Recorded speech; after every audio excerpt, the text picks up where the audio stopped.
Okay, this is going to be a video on continuation on absolute value equations, inequalities, and then we're going to get into literal equations. Okay, so last class, what we talked about in the previous video lesson, talked about absolute value and the concept that when you went to go solve the absolute value, you had to watch out for some things. First of all, you had to watch out for once it was isolated to make sure it didn't equal a negative number. Okay, now what we're going to do is you see these. Okay, we go to solve this. First part of the equation is just this, okay, without the absolute value bars. The second part is I want to take the non-absolute value bars, take a -1, and multiply. And so what that basically does as a shortcut is it changes those signs. Okay, so now I want to add 7. Well, there's a couple different ways you can do it. I actually would probably subtract x. I get -7 equals 5x plus 3. Subtract 3. I get -10 equals 5x. Divide by 5. X equals -2. This one, I would probably add 6x in this case. All right, that gives me 7x minus 7 equals -3. Add 7. That gives me 7x equals 4. Divide by 7, x equals 4/7. Now, what you got to do with these kinds of equations, when you got this extra part here, what you got to do is you got to check your answer. Because sometimes your answer may not work. Okay, let me explain. If I put -2 into here, that would be 6 times -2 plus 3, that's -12 plus 3, which is -9. Well, if I put -2 in here, -2 minus 7 is -9, but that makes that an absolute value. So this answer is not correct, okay? If I put 4/7 in there, that's going to be 24/7 plus 3. The common denominator would be, I'd make that 21/7. So what is that, 45/7? Okay? If I put 4/7 in here, 4/7 minus 7, all right? That's going to be 7/7, which is 4 minus 49/7, which is -45/7. But the absolute value makes it positive. So this one ends up being right. So what you're looking for is a shortcut, is put these back in and see if it gives you a negative number, okay? Especially, in this side, because if it does, we know that the absolute value, it's not going to work out, all right? So what I would do first here is I'm going to add this 1, so that now I'm at x plus 2 equals 2x minus 3. Okay, so one of it is x plus 2 equals 2x minus 3. So that's going to be 5 equals x. Okay, this other one's going to be x plus 2 equals -1 times 2x minus 3. So basically what that's going to do is it's going to change those signs to be -2x and +3, okay? So if I add that over, that's going to be 3x plus 2 equals 3. Subtract that 2, that's going to be 3x equals 1, x equals 1/3. Okay? So what does that mean? All right, let's check. If I put that in there, 2 times 5 is 10, minus 7 would be 3 would be 7. This one's good. If I put 1/3 in there, 2 times 1/3 would be 2/3. Minus 3, obviously that's going to be a negative number. Okay? And I know basically that part can't work. Okay? All right? All right. So go ahead, pause your video, try those. Okay? Now, we've got absolute value inequalities. Okay? We're going to talk about the idea of a compound inequality. Okay? All right? So basically there's a term called compound inequalities. And basically what that means is if your absolute value, once it's isolated, is less than some number, okay, you're going to have what they call an and statement, which ends up happening that if you have a solution, the shading for it will be between 2 dots. If your inequality is greater than some number, then that's called an or statement. And so what ends up happening is you would have shading going left and right. And the idea at the and statement is all those numbers work for both inequalities. For the or statement, what it means is it only has to work for one, okay? This means it has to work for both.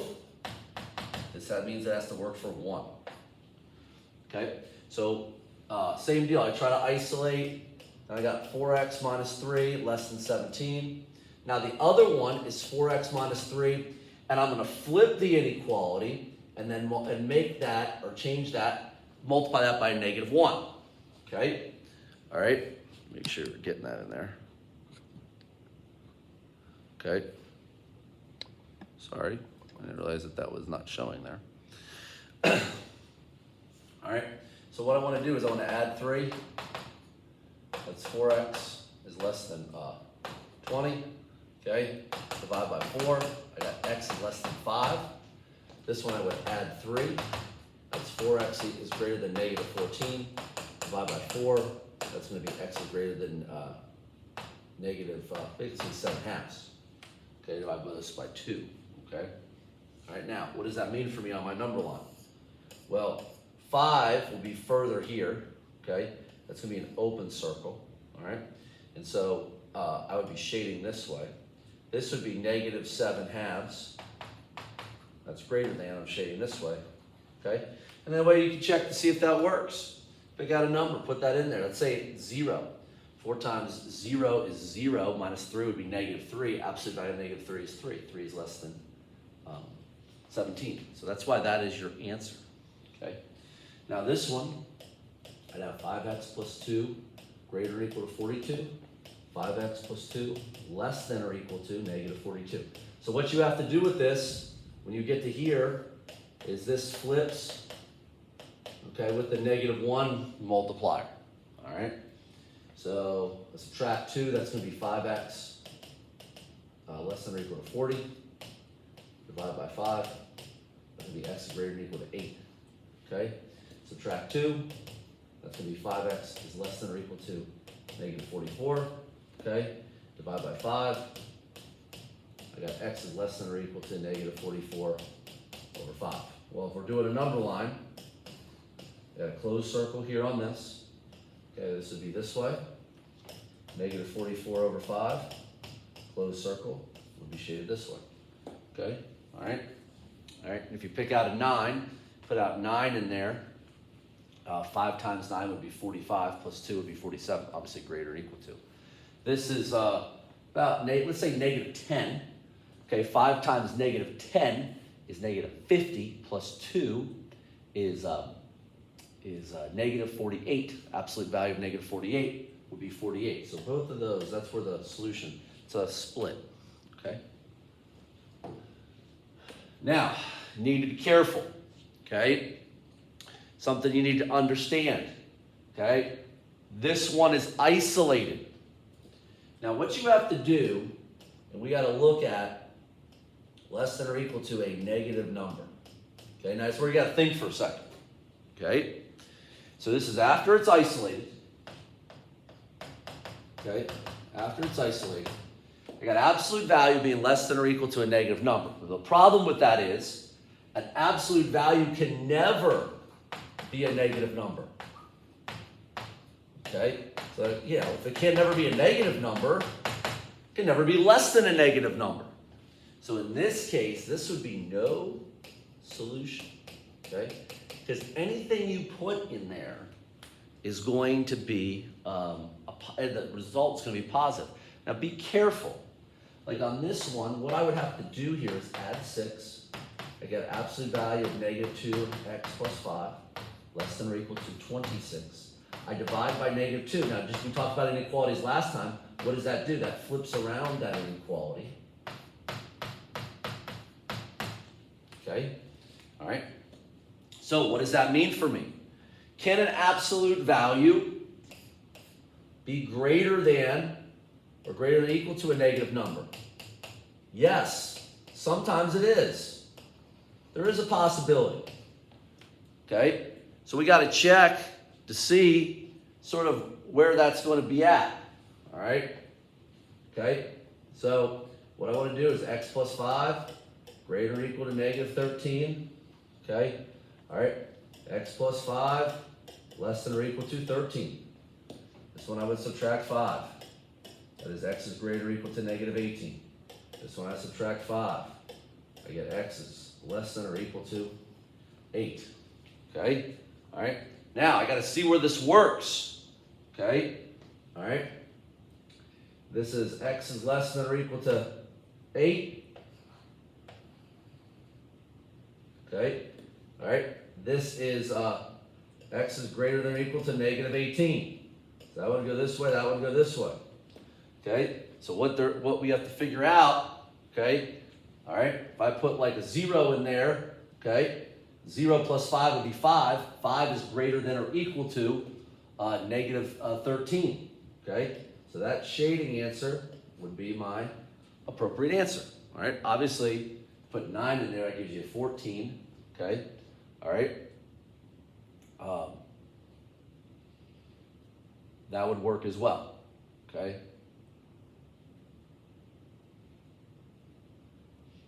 All right? So actually, hold on, let's wait a second here. Okay? We know it's going to be here. Okay? We know it's going to be here. Now if I put 10 plus 5 would be 15.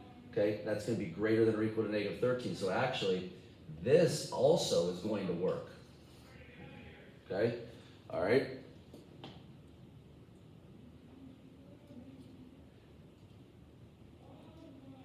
And, okay, and if I check this also, negative 19, if I put that in there, that's going to be negative 14. That's also greater than, okay? So actually, we don't just have one, we have every area shaded. So that would be all solutions. So what you have to do is basically check to make sure your answer ends up working. So make sure you check all the parts as you go, okay? All right? So go ahead and, so let's go back to that real quick, all right? The idea is, okay, if it's less than a negative number, okay, all right? Obviously that could never happen. If it's greater than a negative number, it's going to most likely be all solutions, but you might want to test each part just to make sure that it works, okay?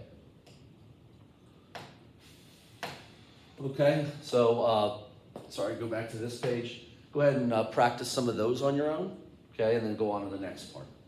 All right, so this next part is going to be on literal equations, okay? Now, common thing that we do, we did this earlier in this unit, is we do literal equations like solve for y. So what does that mean? That means that I want to get y by itself. So solve for means get by itself. All right? Now, a couple of rules that will help you. Okay? Most things, all right, if you have the big ratio, cross multiply first. That's always a great way to help you. If you got the big ratio, we'll show you one of those in a second. The second thing you should always do is you should move terms doing addition or subtraction opposite of what you see. Okay, that's another great thing to do. Next thing you should always do is, I like to say slice or chop. Slice off any attached numbers or variables that are attached to what you're solving for.